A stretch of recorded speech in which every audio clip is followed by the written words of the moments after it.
네, 여러분 반갑습니다. 오늘은 12월 24일 수요일 메시지 같이 나누도록 하겠습니다.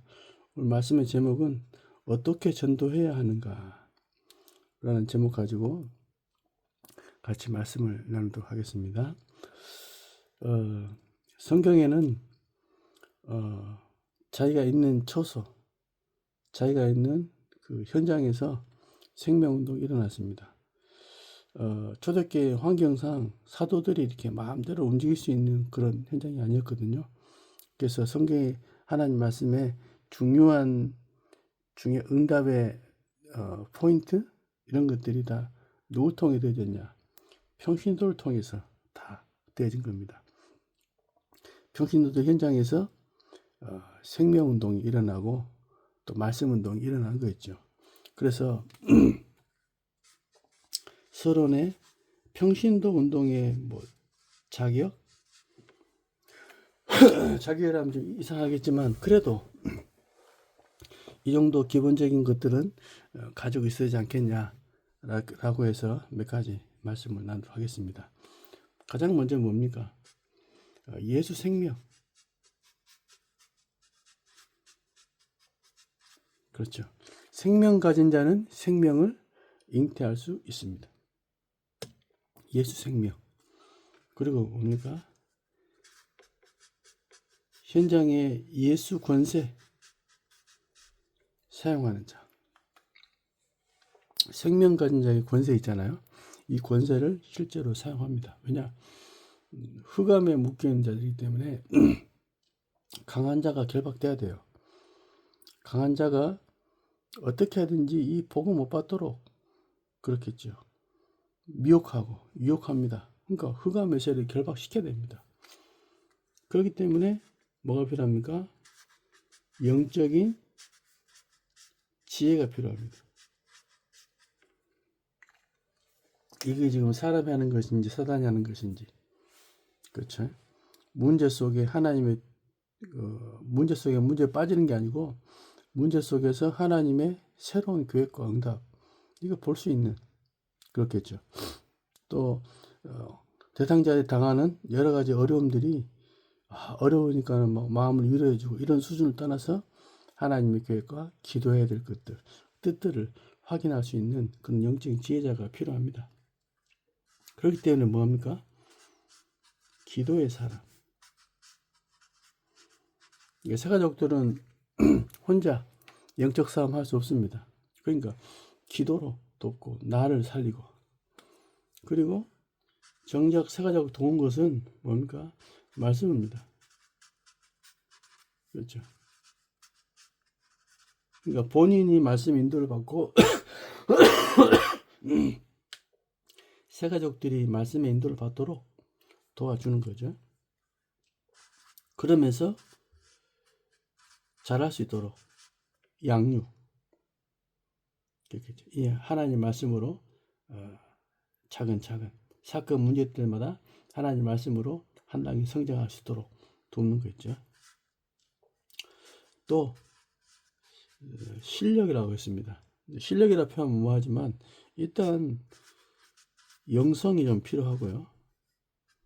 또 지성도 필요합니다.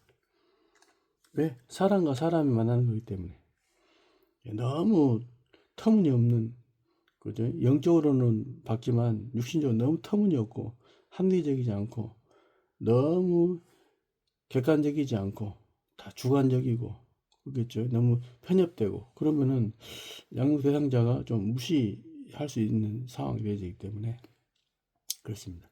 평신도라면 옛 생명 가지고 권세 사용하고 기도와 말씀의 중요한 비밀, 영적 지혜가 있는 사람 이런 사람이 아주 하나님께 쓰임 받을 수 있는 그런 자격이라면 자격입니다. 그렇다면 여러분이 있는 현장 속에서 복음 가지고 복음 누리면서 중요한 응답과 축복을 누려야 되겠는데요. 뭡니까? 먼저 평신도 현장입니다.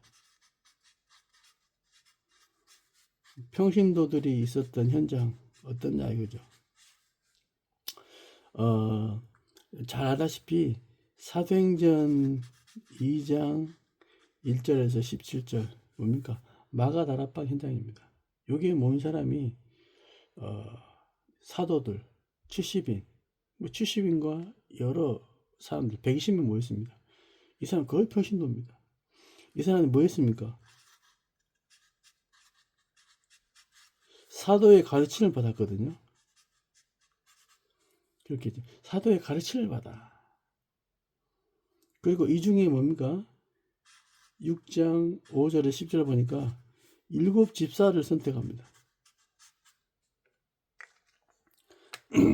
그러니까 지금 임직을 받았는데 이 사람들은 지금 소위 말하면 사도들 말고 이제 공격 대상자 타겟이 될 수 있는 그런 사람입니다. 그만큼 중요한 막중한 사명과 또 위험을 무릅쓰고 이렇게 선택을 받은 겁니다. 그러니까 이 와중에 7장 54절 60절 누굽니까? 스데반. 요 스데반 집사가 지금까지 구약에 있었던 여러 사건 속에서 하나님이 보내신 선지자, 하나님이 보내신 종을 유대인들, 너희 조상들이 어떻게 박해했는지 쫙 설명합니다. 정작 하나님이 보내신 그리스도가 오셨는데 너희가 그 그리스도를 십자가 못 박아 죽였다.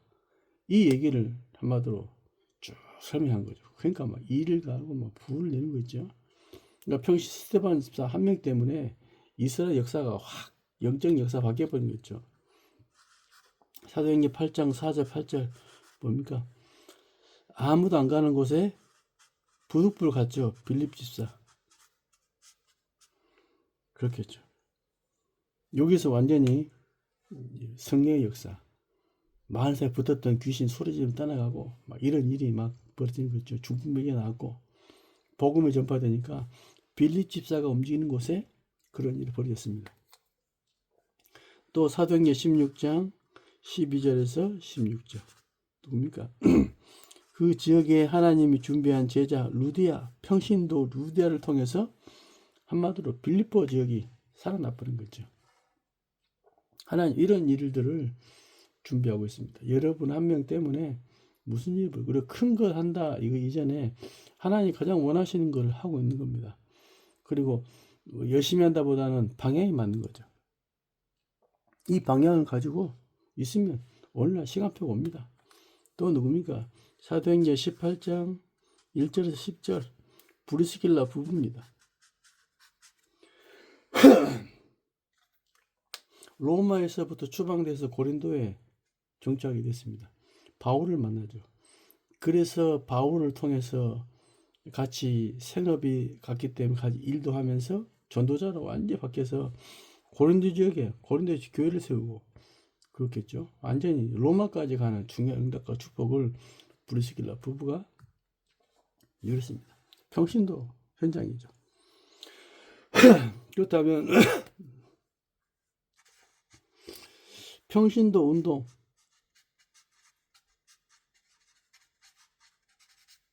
보겠죠. 어떤 운동이냐? 잘 봐야 되겠습니다. 가장 첫 번째는 뭡니까? 제자 삼는 운동이었다. 제자 삼는 운동. 예수님이 그렇겠죠. 예수님이 하신 일 가운데 마태복음 5장에 보니까 1절부터 쭉 나오잖아요. 한번 산상보훈입니다. 이때 누구한테 하신 메시지입니까? 제자들에게 하신 말씀이거든요. 그러니까 제자를 키우는 메시지입니다. 그리고 마태복음 28장에 19절에 그러므로 너희는 가서 누굽니까? 제자입니다. 제자들. 12제자들 아닙니까? 이 제자들이 말하는 거거든요. 그리고 사도행전 2장에 보니까 41절부터 47절 말씀에 보니까 제자의 수가 3천이나 3천 제자 막 이러면서 막 제자들이 막 일어나는 게 시작하는 거 있죠. 이 사역 중심의 움직임입니다. 사도행전 9장에 누굽니까? 아나니아. 그렇겠죠. 특히 11장 26절에 보니까 안디옥에 큰 무리를 가르쳤고 큰 무리를 가르치는 겁니다. 그래서 거기에 있는 제자들이 비로소 그리스도인이라 일컬음을 받는 거죠. 이뿐입니까? 사도행전 14장 19절에서 22절 보니까 루스드라 누굽니까? 그러니까 루스드라 디모데, 그러니까 돌에 맞아가지고 거의 죽게 돼서 성 밖에다가 내치잖아요. 근데 깨어나 다시 들어갑니다. 그래서 뭐합니까? 제자들을 세우는데 제자들의 마음을 굳게 했다. 그러니까 제자 삼는 사역을 한 거거든요. 또 사도행전 19장 1절 10절 에베소 지역입니다. 뭐였습니까? 2년 동안 말씀 사역으로 제자들을 확신시킨 거죠. 또 평신도 운동의 중요한 키가 뭡니까? 충성된 자 찾는 운동입니다. 충성된 자. 특히 디모데후서 2장 2절에도 기록되어 있습니다. 충성된 사람들에게 부탁하라. 그 일이 또 다른 사람을 가르칠 수 있으리라. 그렇겠죠? 또 골로새서 4장 15절에 보니까 눈바의 집, 고린도전서 16장 19절에 보니까 브리스길라의 집에 있는 교회, 사도행전 16장 13절 루디아의 집, 사도행전 18장 1절에서 10절 도란노 소원 이렇게 움직이기 시작하는 겁니다. 그러니까 하나님이 중요한 일과 응답과 축복들을 이렇게 충성된 사람과 제자 삼는 사역으로, 또 재생산 운동이다. 그렇겠죠. 뭡니까? 마가다라방에서 로마까지 네로 황제의 핍박을 통해서 이제 뭡니까? 콘스탄틴,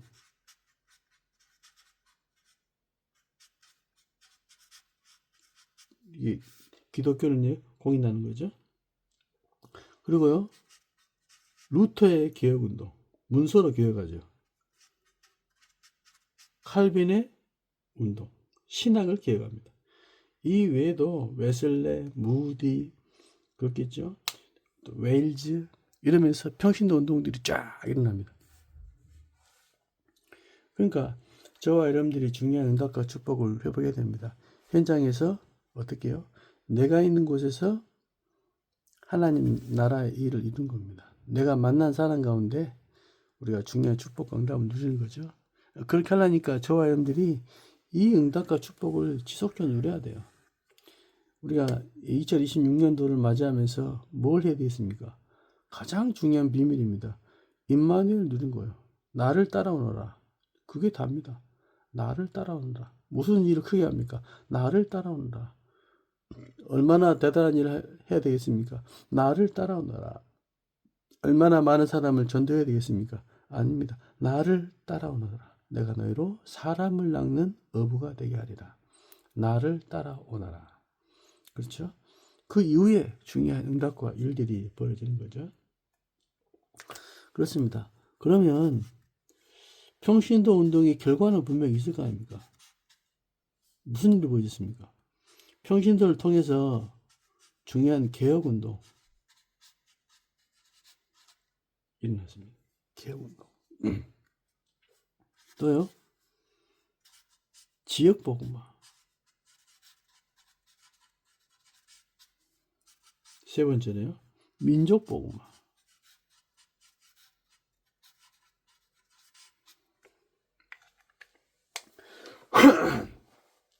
목회자도 중요합니다만은 평신도, 그렇죠? 평신도들이 자기가 있는 현장 속에서 중요한 일들, 그래서 중직자들이 살고 중직자들이 힘을 얻어 버리면 교회가 살게 되고 지역이 살게 됩니다. 여러분들이 더 불신자를 더 많이 만나고 현장에서 더 많이 만나기 때문에 이런 중요한 일을 감당할 수 있는 거죠. 그렇습니다. 복음 가진 자 하나님은 일을 하실 것입니다. 그렇다면 저와 여러분들이 어떻게 되겠습니까? 복음 누리는 거예요. 은혜 속에 있는 겁니다.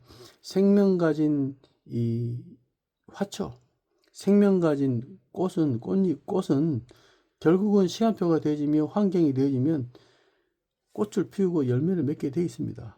그렇게 더 풍성이 일어나는 거죠. 그렇죠? 생명 없는 화초, 생명 없는 나무들은 시간 갈수록 말라 비틀어지는 거죠. 그렇습니다. 어떻게 할 것입니까? 저와 여러분이 힘을 얻는 겁니다. 그것밖에 답이 없는 거거든요. 그래서 저와 여러분들 인생에 있어서 하나님 주시는 새 은혜가 있기를 바라고 나를 따라온다라 이 말씀 가지고 우리가 새 힘 얻게 하시고 여러분과 제 만나는 사람에게 그렇죠 답을 전달하고 해답을 전달할 수 있는 전도 제자의 축복 있기를 예수님 이름으로 정말 축원드립니다. 하나님 감사합니다. 우리에게 복음 알게 하신 것 감사합니다. 인생의 문제의 근원적인 이유와 답을 알고 살릴 수 있는 해답 있게 하신 것 참으로 감사합니다. 하나님, 나를 따라가는, 예수님을 따라가는 삶이 되게 해 주시고 하나님께서 주시는 열매를 확인하는 우리의 아름다운 인생 될 수 있도록 인도해 주시며 평신도들의 현장 속에 생명운동, 제자 삼고 충성된 자를 찾고 재생산하는 운동이 지속될 수 있도록 역사하여 주옵소서. 예수님의 이름으로 기도하옵나이다. 아멘.